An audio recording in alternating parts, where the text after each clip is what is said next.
और यूक्रेनी सेना का इस वक्त बड़ा दावा, रूस के हमले को नाकाम करने का दावा किया जा रहा है। खार्किव इलाके में रूसी हमला नाकाम हो चुका है। ये खार्किव में जो यूक्रेनी सैनिक हैं उनका दावा है। ये इस वक्त तस्वीरें हम आपको खार्किव इलाके की दिखा रहे हैं, जहां यूक्रेन का कहना है कि हमने ये हमला नाकाम कर दिया है। ये दावा किया है यूक्रेनी सेना ने। ये पूरा इलाका खार्किव का हम आपको इस वक्त दिखा रहे हैं। दो ही टारगेट है, कीव और खार्किव।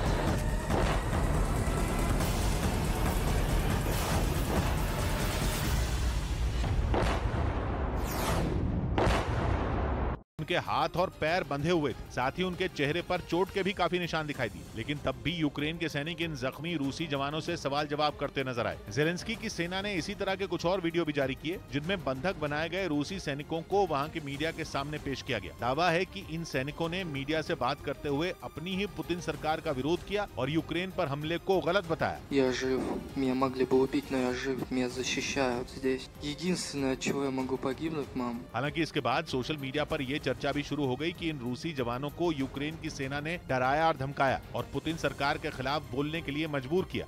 वहीं पुतिन की चेतावनी के बावजूद अमेरिका ने यूक्रेन को मदद देने का भरोसा दिया। 2 दिन पहले रूस ने कहा था कि अगर अमेरिका ने यूक्रेन को हथियार देने बंद नहीं किए तो उसे बुरे परिणाम भुगतने होंगे। मगर पुतिन की इस धमकी का अमेरिका पर कोई असर नहीं हुआ और अमेरिकी राष्ट्रपति जो बाइडेन ने यूक्रेन को मदद देने का अपना वादा दोहरा दिया। अमेरिका ने साफ किया कि वो रूसी सेना का सामना करने के लिए यूक्रेन को नए हथियार देगा। इतना ही नहीं, जंग में घायल सैनिकों के लिए व्हाइट हाउस पैसे भी भेजेगा। इन पैसों से सिपाहियों के लिए दवा और खाने का इंतजाम किया जाएगा। साथ ही अमेरिका ने यूक्रेन से पलायन करने वाले लोगों के लिए भी अपने दरवाजे खोलने का ऐलान किया। इन सबके बीच अमेरिका ने यूएन और कई एनजीओ के जरिए भी यूक्रेन की मदद करने की बात कही। इस बीच रूस से जंग लड़ रही यूक्रेन सरकार ने क्रिप्टो करेंसी के जरिए मदद लेने का ऐलान किया और चंदा लेने के लिए एक वेबसाइट लॉन्च कर दी, जहां 10 क्रिप्टो करेंसी के जरिए लोग यूक्रेन को आर्थिक मदद दे सकेंगे। इन क्रिप्टो करेंसी में बिटकॉइन भी शामिल है। यूक्रेन सरकार का कहना है कि इन क्रिप्टो करेंसी से उसकी सेना और घायलों की मदद की जा सकेगी। क्रिप्टो करेंसी के जरिए $200 मिलियन यानी भारतीय रुपयों के हिसाब से करीब 1500 करोड़ की रकम जुटाने का लक्ष्य रखा गया है। रूसी हमलों की सबसे ज्यादा मार झेलने वाले खार्किव से तबाही की तस्वीरें सामने आ रही।